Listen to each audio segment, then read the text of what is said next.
What's up everyone, Mitchell here, and I want to talk a little bit about The Last Guardian. I just finished it up over the weekend, and you know what, let me just start by saying that Shadow of the Colossus is one of my favorite games of all time, so understandably, The Last Guardian was not only one of my most anticipated games of the year, it's a game that I've been dying to play for the last decade. Was it worth the wait? That's a hard question to answer. On the gameplay side of things, The Last Guardian leaves a lot to be desired. Its controls are stuck in the early 2000s, its puzzles are just kinda and combat mostly revolves around just running away from things. That being said, I still absolutely think The Last Guardian is worth playing. You just have to be extraordinarily patient and willing to overlook a lot of stuff that's no doubt going to piss you off. The Last Guardian is uncompromising in its efforts to make Trico into a living, breathing creature with a mind of its own, and a lot of that comes at the expense of actual gameplay.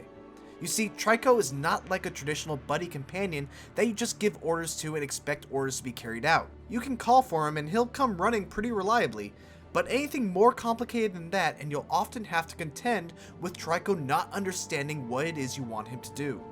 As you can imagine, this can be incredibly frustrating because as a player, you'll know exactly what you need to do to progress to the next part, but are unable to properly convey that to the thing that you need to help you reach that next part. And I think for a lot of players, this is going to be a very contentious issue. So much so that I can easily see people being turned off completely from this game.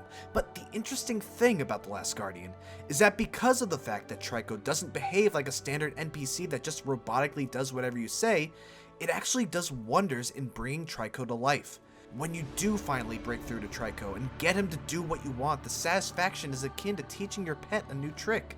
And the more it happened, the more my own connection to Trico grew, which made the emotional highs and lows all the more impactful.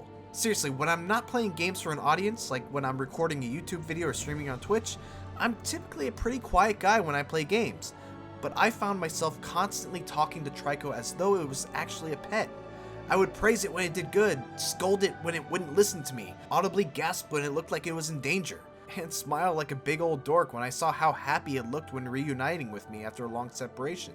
These moments caused by the bond between your character and Trico are what make The Last Guardian worth it, even through all the frustration and annoyances caused by the sacrifices made to the gameplay in order to make that bond truly work. Fumito Ueda and his team have a very distinct visual style favoring gorgeous vistas, a thick sense of loneliness and isolation, and pseudo-technological gothic architecture, and all of that is on display in The Last Guardian. You can definitely tell that this was not initially meant as a PS4 game. The frame rate regularly chugs below 30 frames per second, textures tend to be muddy up close, and ultimately the game just doesn't pop visually in the way that it might have if it was released 5 years ago. That being said, the game is far from ugly. Trico in particular looks amazing and special mention needs to be made to the animations. Trico's AI definitely goes a long way in bringing the beast to life, but it's the animations that truly get the job done.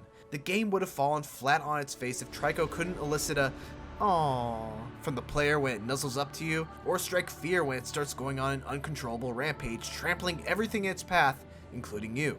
Combat is a weird thing in The Last Guardian in that it just kinda happens around you. There are these weird stone statue things that chase you around, and if they grab you, you basically have to mash all the buttons to break free before they drag you into a mysterious door of no return. Actually, it's almost kind of a role reversal from Ico. The goal of each combat scenario is really just to find a way to get Trico inside so he can clean house.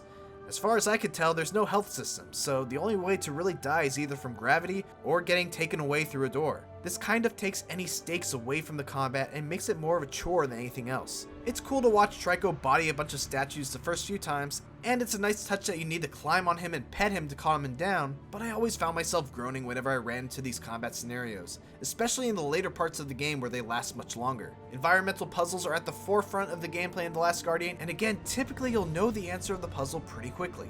The challenge becomes getting Trico to go along with your plan. There were several instances where immediately I knew what to do with a puzzle, but Trico wouldn't cooperate, which led me to believe that my initial instinct was wrong. So I'd go around looking for other solutions, only to come back to my initial thought, and wouldn't you know it, now Trico does what I wanted him to do. And that's kind of The Last Guardian in a nutshell. This is a game that absolutely requires a lot of patience, and it may seem like it's patience that's not rewarded, but trust me, the emotional highs in the latter half of the game will make all of, or at least most of, the frustration worth it. It's not Ueda's best game. It's not as thrilling as Shadow of the Colossus, it's not as puzzling as Ico, but of all his games, The Last Guardian shows the most heart.